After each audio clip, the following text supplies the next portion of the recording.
Persécutés pour ses idées, nous avons été dissous, arrêtés, diffamés, emprisonnés, insultés, calomniés, tués. Je ne suis pas votre chef, je suis votre mandataire. La main qui signe est votre main. La voix qui parle est votre voix collective. Alors aujourd'hui, je veux vous le dire simplement, avec toute ma sincérité, vos émotions sont légitimes. Vos blessures existent.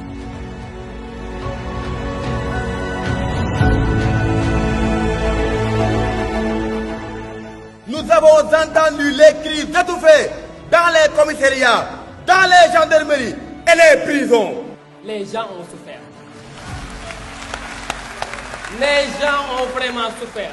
Justice. La violence d'État s'est abattue sur le peuple combattant en main nue. Ce peuple a vu ses enfants braver les tortures, braver la prison et la mort pour répondre à l'appel d'un homme dressé contre la corruption, la concussion, l'enrichissement illicite pervers, l'insolence du pouvoir imposé au lobby et à l'impérialisme. Excellence, Monsieur le Président du parti, votre candidature reste une exigence pour les élections présidentielles du 2020.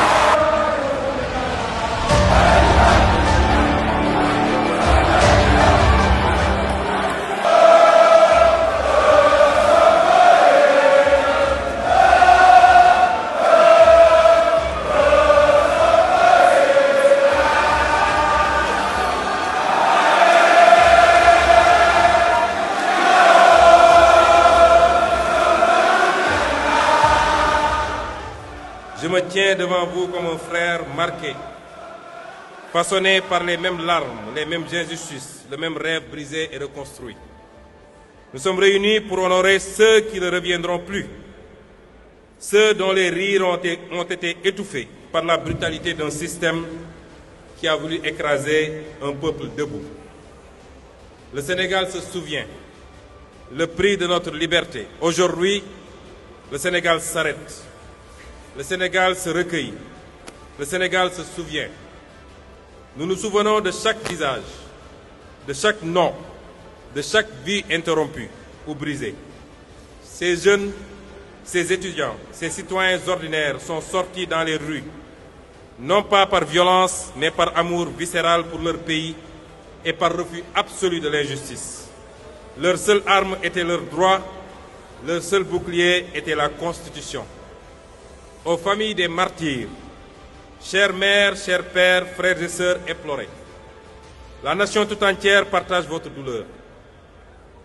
Vos enfants ne sont pas des statistiques, ce sont des héros. Leur courage a ébranlé les murs de l'oppression. La dignité, face à la répression, a ouvert la voie au changement historique que nous vivons. Leur don de soi ultime pour la patrie est notre dette éternelle. Votre enfant n'est pas mort pour rien. Il a été victime d'un système qui a choisi la répression au lieu du dialogue. La justice, la vraie, viendra. L'État veillera à ce que chaque responsabilité soit établie, que chaque dossier soit élucidé. Nous vous devons la vérité. Nous vous devons un pays digne du sacrifice de vos enfants.